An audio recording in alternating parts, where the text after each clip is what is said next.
Oh boy, what a first day at the US Open, Saarthak.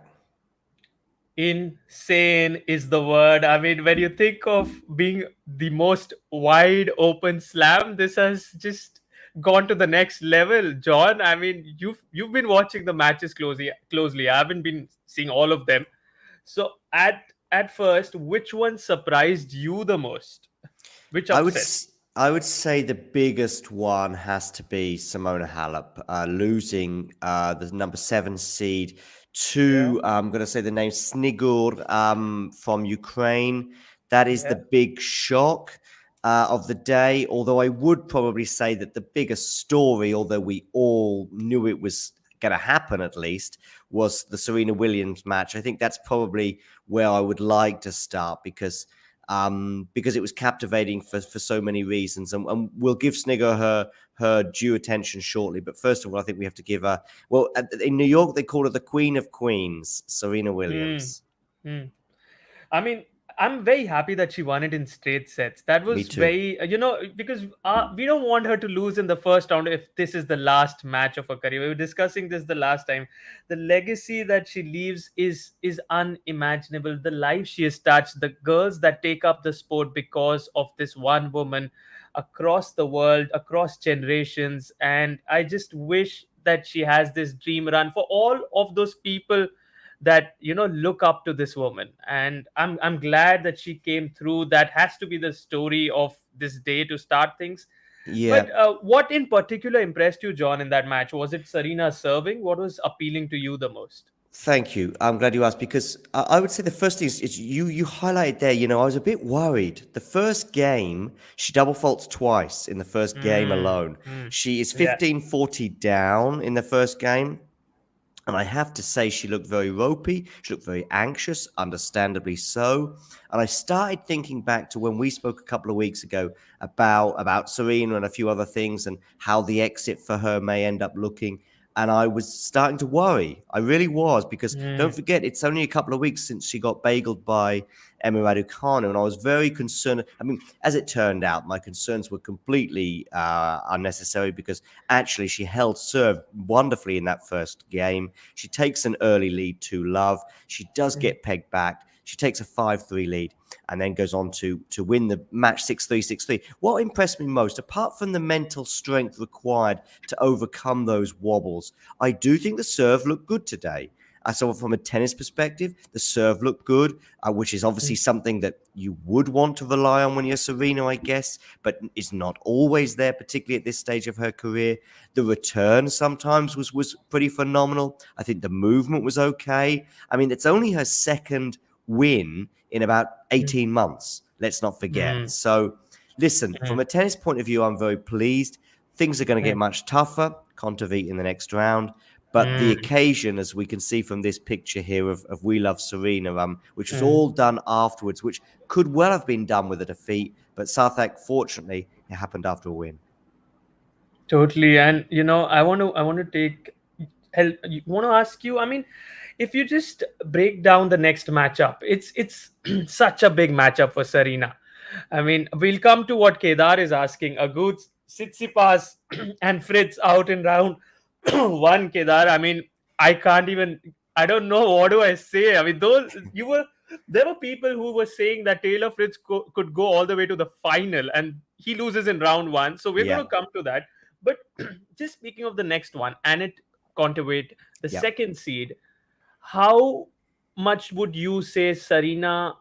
What would you say to Serena if you were to speak to her before she goes into that match? If she has to win against Kontaveit? Well, to be honest with you, her sort of new temporary coach, Renee Stubbs, kind of summed it up before today's match in many ways, which is just to enjoy the occasion. Make sure that you're still having fun, because that's why we all pick up a tennis racket in the first place. We want to enjoy it. And in fact, Rafa Nadal said something very similar yesterday. When it's like talking about the anxiety before Mm, going into a major final, it's also just to remember to remember what we're all here for, which is to have fun. And I think after the first couple of games today, Serena did remember that. I would remind her of that before going in against the Kontaveit match. Listen, That is going to be a much, much tougher prospect. Her opponent today, I think, is number 80 in the world, which, by the way, still tricky. Considering Serena's probably something like number 700 or something, and has barely played in the last couple of years, as I highlighted before. You've still got to win, and she won in straight sets. If Serena, by the way, was 25 years old and won the way she did today, we go, nice, business-like, customary, couple of wobbles, but these things happen. But she's 40 years old, almost 41. So listen, Kontaveit's going to be a much tougher opponent. I'm sure many people will expect the run to come to an end. But whatever happens from here on in, as you said, Saarthak, at least it didn't begin with a defeat like this. Yeah. And I mean, before we come to Tsitsipas, before we come to Fritz, I want to speak of Andy Murray winning against Francisco Cerundolo, the 24th seed in straight sets. Murray has this knack of taking matches long into the first two rounds, especially in the last few years. Obviously, with that metal hip, it's not easy, but he fights, he grinds. I'm happy that he finished it in 3. This is a sign of him getting better. Do you see that? I do. I have to say I was working at the time of his match, but I was working alongside some colleagues on the Talking Tennis channel who were watching it closely, and so I was speaking to them throughout. Of course, he's got Ivan Lendl with him back on board this time, and he mentioned Lendl in his post-match speech, and it said it's nice to have somebody who's got some faith in him that can actually recapture some of those golden moments from yesteryear. And I think this is the slam for him, which, for the first time in probably 3, 4, 5 years, where he may go far. When I say far, I mean further than he's gone in the last 5 years, which would be third, fourth, quarterfinal, something like that. I don't know. I don't think it can go much beyond that, but who knows with tennis. And some of the surprises we've had today, some of the surprises we've had today are far more surprising than Andy Murray reaching a quarterfinal of a slam. I think that statement in itself should make a viral tweet. That is something, that just speaks how surprising this day one has been. And did Tsitsipas lose 11 straight games? He did, and I'm going to bring up Kedav's point there. I mean, listen. You mentioned how you had. Did you say you had Taylor Fritz getting to the final, or did you say you had Taylor Fritz going far? I didn't have him, but I had a few friends of mine who were very confident of him going into the final. Yeah, and it gets worse for me. I had Stefanos Tsitsipas to win the tournament. I don't know what the hell I was thinking. It was just a moment of inspiration, or whatever the opposite of inspiration is. I just decided to go with it with a gut feeling at the time of the question being asked. And of course, how stupid do I look? Yeah, he lost the first 11 games. To be honest with you, most of the tennis world, whether that be on social media, my living room, or anywhere really, were all focused on Serena at the time. But there were a few people obviously keeping an eye on Tsitsipas, because I did just dip into social media. I think I saw a tweet from Pam Shriver said something like, what's going on with Tsitsipas? I know we were all watching Serena, and it's a marvelous thing, but at that point it was kind of midway through. Basically, Serena and Tsitsipas started at pretty much the same time. So midway through Serena's second set, it was basically coming towards the end of the second set for Tsitsipas, because he was 6-love, 5-love down. And I think he lost that second set 6-1. So from 12 games, I think he won. Somebody said, I think he won something like 6 points or something. Maybe that was in the first set, but it's just insane. Now, I believe he had some treatment on the elbow. I know it's been a problem for him on and off over the last couple of years. But still, he obviously managed to recapture some sort of form and some sort of fitness, because he then goes on to win the third set. But then I watched the fourth set, because by now the dust had settled on Serena's match. So I dipped back in for the fourth set, and I'm thinking, okay, I guess the momentum is now with Tsitsipas. But wrong. Galán pulls it out. And actually Galán had, I think, 10 match points. Could be 9. Wow. It was either 9 or 10 before he finally did it. Now, I think a lot of them, if not all of them, were on the Tsitsipas serve at various points towards the end of that match. But it shows two things. It shows you how much Tsitsipas was hanging on. And by the way, he's not the only person who's hanging on. There's actually a Van Rijthoven beat a Chinese qualifier, and the Chinese qualifier had 7 match points. So it does seem to be a bit of a theme of the day. But listen, my prediction of Tsitsipas in tatters. I think Kedar also mentioned here in the comments that he picked Stefanos Tsitsipas to go win the U.S. Open. So I mean, you had someone to give you company in that pick. So I mean, what I would like to say, when I think of the next gen, I mean, over the years, John, we have emphasized too much on the Tsitsipases, the Zverevs, the Medvedevs, but the kind of mental maturity, the balance, the temperament, the Sinners, the Alcarazes, the Felix is of the world are showcasing. I think they are the true next gen. That's what I feel. Because just on the mental side, let's leave the game aside. But from a mental perspective, they're just 20, 21, and look at the balance and the temperament they are showcasing. And for me, the Alcaraz Sinner quarterfinal is what I project. I can see Hmm. that happening here. Hmm. What do you see? Do you see that happening? I do, and I'm glad you mentioned this as well because I did a show on it, I think about 10 days ago or so, about how this next group actually of the next Yeah. gen may well very soon, if not already, overtake. Now, of course, right now, Sila, Felix, and Alcaraz have yet to play, so in a way, the spotlight Yeah. hasn't. Who knows what could happen tomorrow with those guys, and Yeah. and something Yeah. something they could easily one or two of them could go out, but right now, Tsitsipas is in the headlights, so to speak, and he has been for about 18 months or so. I thought he may have turned a corner. I was wrong, as I often have been in the past. And I think, okay, Medvedev had a comfortable win today. He deserves some Mm, praise for that. I think he won 6-love in the final set. But things are going to get a bit more difficult for Medvedev. But on the flip mm, side, he's had a bit of a good day because don't forget when you're watching the opens in the first days at least, you're watching each half. So of course he will have mm. seen Taylor Fritz and Tsitsipas go out Yeah. from his Yeah. half, Yeah. and I was just saying the other day Promise. that Yes. he had a tricky half, if you like. There's still tricky opponents to come. Kyrgios has won against Kokinakis in straight Yes. sets, and Yes. he lies in Um, wait as well. in fact, I'm just looking at his quarter. He has Batista Agut. He has Batista Pablo Gut's Carreño gone. Busta. So I think he has pretty much. He had rather he would be because of Batista Agut going out. I mean, how do you want to break that one also? That's a surprise, right? Oh, that's huge. And to be honest with you, Yeah. for the first 3 hours or so of the day, because I was covering that quite intensively, that was the big shock from the first 3 hours. Nobody, I think, and I need to get this stat right, but I think Bautista Agut didn't break serve, and I believe so. He didn't break his opponent's serve, and somebody said to me it's the first time in his career at a major he's not at least broken his opponent's serve in a match. So so Wow. um so yeah, so that's the Wolfmeister, the Wolf. He Yeah. didn't, he won in straight sets. I think it was 6-4, 6-4, 6-4. A very impressive win for him, and he goes on to the second round. I mean, that's a positive news for America. Wild card, and I mean, after Definitely watching wild Taylor card, yeah. Fritz bow out, that is a Hmm. sigh of relief, and obviously the joy that Serena brings going into round two. But I want to speak of someone I have usually admired over the years, Dominic Thiem. I mean, I feel for Yep. him. He's in a way, John. He's sort of defending his title because he didn't play in 2021. He won it in True. 2020. So I thought he's back because we saw him last few weeks. He was looking better. He was looking fitter. It pains me to watch Dominic Thiem lose again and again because he was something when he won in 2020, and the backhand in itself, I'm just wowed by his single hander backhand and the overall. Again, for me, when we spoke of the next gen a few years back, for me Dominic Thiem was up there. He was up there because I could see him winning multiple Grand Slams. What do you think of Dominic Thiem going forward, John?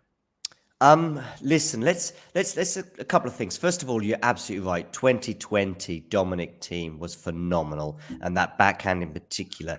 There were moments today when that backhand was also looking phenomenal, and I would also add, Southwick, that I think if you want to put a positive spin on it, I would say that today wasn't the worst day at the office. Don't forget he's playing PCB, who, despite the fact we've had obviously Taylor Fritz go out today and Tsitsipas too, and one or two others in RBA. Don't forget. Don't worry, I can see you've dropped out, but just join me as and when you can, because I can talk about team for a while. Anyway, so Dominic team. So back to today. Sorry. Yeah. He went out in 4 sets. Okay. So PCB wins, Yeah. but It's no great shame in losing in 4 sets. And I think it's very difficult for Thiem and his fans, of course, to take too many positives. He goes out in the first round. But I think there are some positives to take from today. I think perhaps if it's very difficult to put this into context because it's a 4-set defeat, but perhaps that's his best performance and his best result since the comeback. And what do I mean? I mean, he's basically been, he lost so many matches in a row. He's won a few 3-setters. He's won a few, matches at 250 level, but he's not beaten a top 20 player on the Yeah. PCB level, if you like. And he's not even been competitive. He's been really beaten quite badly. Today was competitive. He was a breakup in the first set. Could have won that first set. It was nip and tuck. That goes against him. He was actually big style on the back foot, gets kind of beaten badly in the second set, and you're thinking, oh dear. The third set was nip and tuck. He manages to snatch it. Excellent. And in fact, so was the fourth set. He had some chances at the beginning of the fourth set, and I thought, hello, we could be going to 5 here because he had some chances to break right at the beginning of that fourth set. Listen, it was close. I mean, they had a semi-final in 2020, I think. So, which was also, no, not semi-final, but PCB was in one semi-final while Zverev was, whilst Thiem was in the other. So, I think there's actually some positives to take. I think that he's played 4 very competitive sets against a guy, particularly as the draws opened up, who could well be going quarters or semis in this tournament. And speaking of the first round, I was very happy to watch Kyrgios win against his friend Thanasi Kokkinakis, because Kyrgios, we've seen against his buddies, like if he's playing Andy Murray, if he's playing Kokkinakis, he can get a little tight. The best in Kyrgios comes out when he's playing someone he doesn't really like, and he loves Thanasi Kokkinakis. You've seen the chemistry these two share. So to go out there and beat him, well, Kyrgios will be more relieved than anyone else. Yeah, I share your thoughts. I will just say that perhaps at least it's against Kokkinakis and not somebody like Andy Murray. And I had to say, I had the similar sort of thoughts when he was playing Djokovic in the final at Wimbledon. I thought, I wonder if the fact that their friendship might take away some of his edge. As it turned out, I think he put in a phenomenal performance and ultimately lost to, arguably the best player of all time. So these things can happen. But no, he performed today. He wins in straight sets, so he goes through and is still on course to play Medvedev in the 4th round. Yes, and Rupak, very good morning from India for you too. And John and me are here at these early hours, but not so early in India, John. I think it's pretty early for you there. And you've been up through the night. So I have, kudos for that. Yeah. Thank But you. John, we have I mean, obviously, there've been questions on Twitter. Who do we predict? And I want to understand from you do you want to take names of go all the way, or you want to just project some big clashes coming up in like the third round? Do you see an Alcaraz Chorich happening in the third round? Because that's a big one for me. I see that as explosions. I see that going to 5 sets. Do you see that? I see Alcaraz meeting Coric, but who knows? I mean, I'm not exactly Nostradamus given my prediction with Tsitsipas and many others I've got wrong today, of course, and RBA among them, and Taylor Fritz as well. In fact, I had Taylor Fritz getting to the quarterfinal. But yes, I do see Coric on collision course with Alcaraz. I do see them meeting in the third round, and that could go either way. Right now, I would still go for Alcaraz, but given Coric is probably in the form of his life, that could well go the way of the Croatian. So who knows with that one? In the quarters, I have Alcaraz to meet Sinner as well. Of course, at least those two guys are still in the tournament. I know they haven't picked up the racket yet, but at least they're in the tournament still. Just knowing that these names are around after seeing all these big upsets, I mean, it's been crazy. I'm happy to, but I want to just share with our viewers that Sinner has a comparatively easy draw. In his side of the quarter, I mean, he has Altmaier, Nakashima, Dimitrov, Hurkacz, Manarino. I think that's I mean, he should get to the quarters comfortably, given the form he's in. Yeah, I yeah. think so because In Hurkacz is the big name in there, but there's so many question marks about Hurkacz. His performance at majors, Wimbledon 2021 aside, even his form, I guess. So there's nothing really that says Hurkacz at a major is a different beast to a Hurkacz at a Masters 1000. There's that's the bonus for Sitsina that that's his sort of top-ish seed in his section, and I think he's better than Hurkacz. Especially at Wimbledon with the 5 sets coming in and with Sinner performing so well against Alcaraz, against Hmm. Djokovic, I think he's shown the mental monster he can be. He's got the ability to win those big ones, the 5 set matches. And Rupert Thiem will be close to his best next year. He'll start doing well in the rest of the tournament remaining in 2022. Yeah, I mean we hope so. I often feel, John, I don't want to see Dominic Thiem end up like Juan Martin Del Potro. I No. really feel the pain that Del Potro went through. You could see the emotional the emotions that rolled out. I mean, everything in Del Potro was like you could see a multiple Grand Slam champion. You could just Yep. see him winning 6, 7, 8 easily, comfortably. Hmm. But the injuries that he suffered with, I mean, now the wrist injury for Thiem, I just wish there is more Grand Slams that Thiem takes before he hangs up his boots. That Listen, real. Saarthak, I think we can take some. I mean, Rupak there. I think I'm probably a little bit closer to Rupak's thoughts now. Put it like this: 24 hours ago, I was less optimistic than I am now about Team. I really, that's how much stock I'm putting in that performance today. That performance today would have beaten half the draw, I think. That's what I'm suggesting. So that performance today, and he gets to the second round, he gets to the third round, and we're probably looking back at a big step for Dominic Thiem. He just came up against PCB, who's just come off a Masters 1000 victory. Mm-hmm. Yeah, and I mean, just a moment to. Did you get a chance to watch that charity match, John? The doubles where Carlos Alcaraz stepped in to play. Did you I watch it? didn't. I've seen the highlights like anybody else on YouTube, but I didn't see it as it Yeah, happened. no, so from what I saw, the crowd went crazy when Alcaraz stepped in. They had Yeah, Taylor I heard Fritz, I that. I heard believe. about that. Yeah. Yes.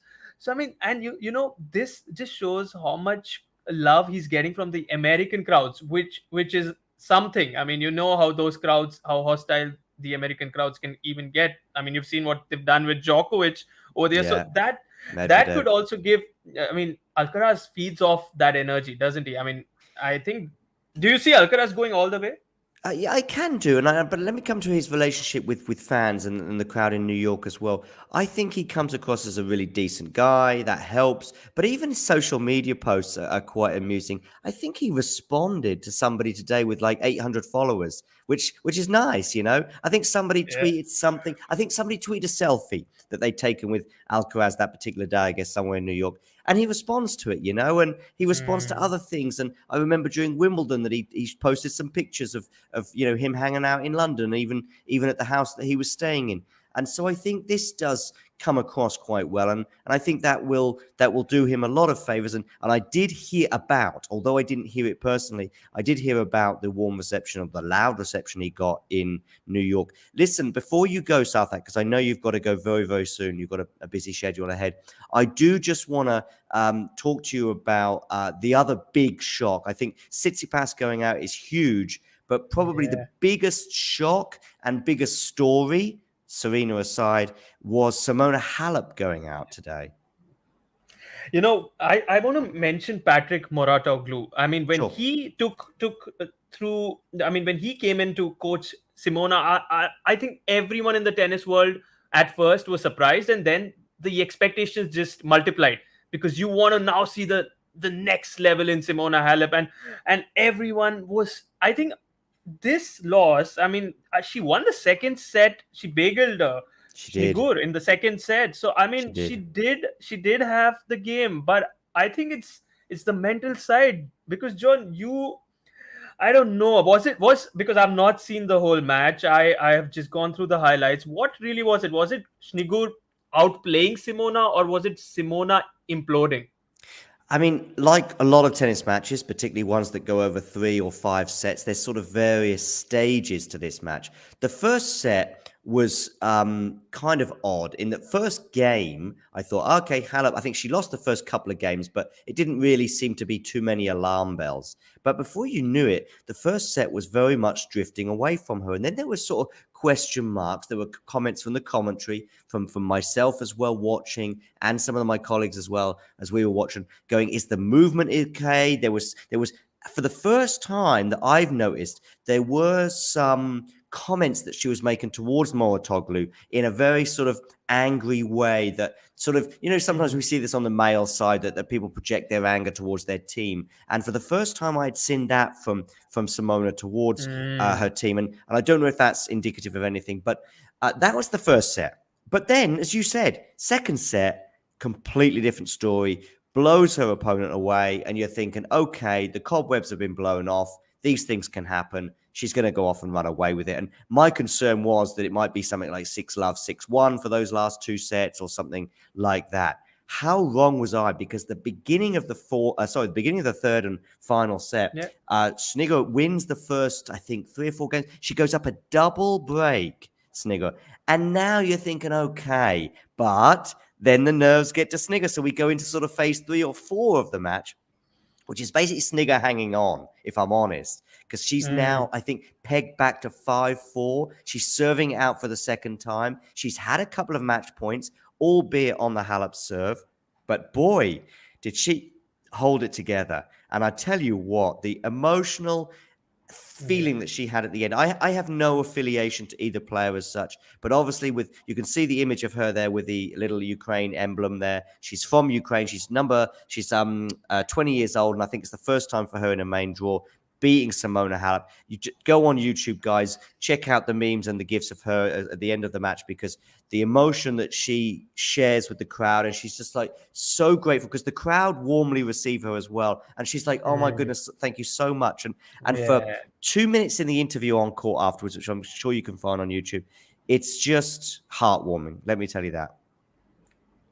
I can totally feel what you're trying to, the emotions, especially when you come from Ukraine with all the hardships that she has seen recently. I mean, she's done this for her country, and she will remember this for the rest of her life. I just wish she can continue this, because the big wins are followed often by the next round being a loss, and I don't want that from Daria Shnigura. I want her to go at least to the quarterfinals. I mean, when we saw Chorich, we were like, okay, he's done now at Cincinnati, and he went all the way and he took the title.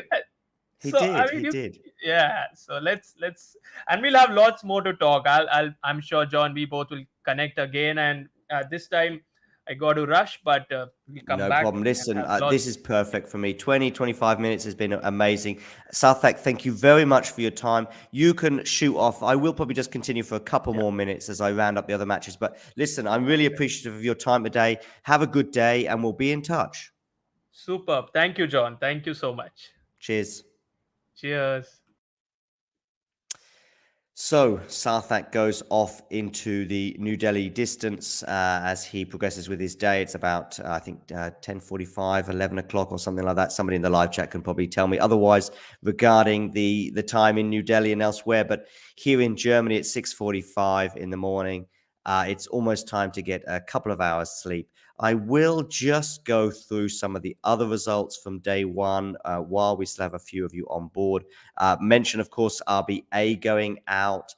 That was a big thing. Oh, by the way, it was a nice little tweet from Del Potro at the beginning of the day. As he said, basically, this time of the year makes me miss playing tennis a lot, which is quite sad. Of course, Saarthak mentioned Del Potro and some of the travails that he's had, but at least he got a major to his name. Yes, Andy Murray going through. I'm sure many of his fans will be not clutching at straws, that's the wrong expression, but holding out hope. He's got a very winnable second round match, and I think it's against a guy called Nava, who beat John Millman in 5 sets.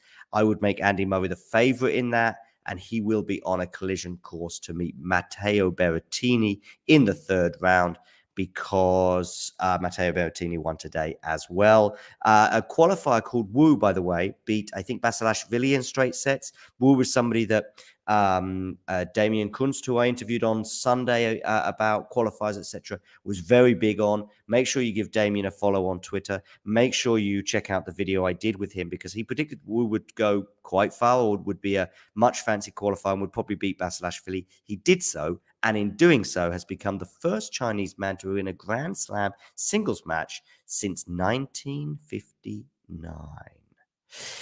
So I also mentioned it earlier as well. Another qualifier from China didn't have quite the same amount of fortune today. He had, I think, 7 match points against Van Rijthoven towards the end of the third set, as it turned out. Van Rijthoven ends up winning that third set in a tiebreak and going on to win in 5 sets. How much Zhang must be feeling today, who knows? But Van Rijthoven goes through, onwards and upwards. Oh, a match we didn't mention. Tommy Paul winning in 5 sets, which was just an insane match for so many reasons, as 5-setters so often are. But actually, the level was really high in Tommy Paul's match against... I think it was a fellow American. I'm just trying to think who he played now. So much tennis and so many hours and so long a day. Tommy Paul, who did you play today? You beat, of course, I know you beat a Spaniard, Zapata Miralles, sorry for that. But he's going to play fellow American Seb Korda in the next round. Seb Korda beating Bagnis earlier as well. We did a live commentary for some of these matches as well. Check that out. Make sure you hit this like button on the video and subscribe. Any final matches I want to discuss? Hannah Mandakova's daughter going through, Elizabeth Mandic today. That's a nice story. Coco Gauff going through too. Any final things there? Nice, happy Sebi Korda. Yeah, I saw that. Angebeur as well going through. Oh, yeah, there was a funny moment with Andreescu, who seemed very upset with the dress that she was wearing, and she had to rush off court and very quickly change it, and she blamed her kit maker Nike for that issue, and that was a funny thing which you'll find flying around on Twitter. There was another match as well, very good match at the beginning of the day between Tatiana Maria, the German semi-finalist at Wimbledon this year, who went out in 3 sets to Maria Sakkari. Sakkari winning the final set 6-love, but really that was a very, very, very close match. And really, probably Tatiana Maria should have won the first set, having been a breakup, but didn't quite manage to do so and paid the price. And hopefully we can have a nice run from Sakkari, but we'll see. The performance in the first 2 sets, especially the sort of middle set, would be a big concern, I would have thought, for her. And then the evening was really all about Miss Serena Williams for so many reasons. And I'm going to finish on her, the Queen of Queens, as was mentioned. Trishan there saying a fun day of tennis. It absolutely was. So many things going on. Rupak there as well, having a good little talk about Delpo and a few other things as well. I heard that Rafa will be playing him in Argentina as well. Don't know when Rafa will find that in his schedule, but big style and big up for him. But yes, Queen of Queens, Serena Williams, 6-3, 6-3 today. Really, the final word has to be about her, 23-time major winner. I'm not quite so sure that she'll be on the way to 24, but that was a good win for her today. She can hold her head up high. The emotions as well afterwards. She was giving big thanks to the crowd. We had Billie Jean King, amongst others, on the court afterwards. There was a lovely, as I think I showed earlier, this motif in the crowd that they managed to show off there, saying "We love Serena," and there was "Greatest of all time" as well came up. And I think on that note, I think it's fair enough to say that Serena Williams is the greatest, certainly female, arguably player of all time. And on that note, I will bid you farewell.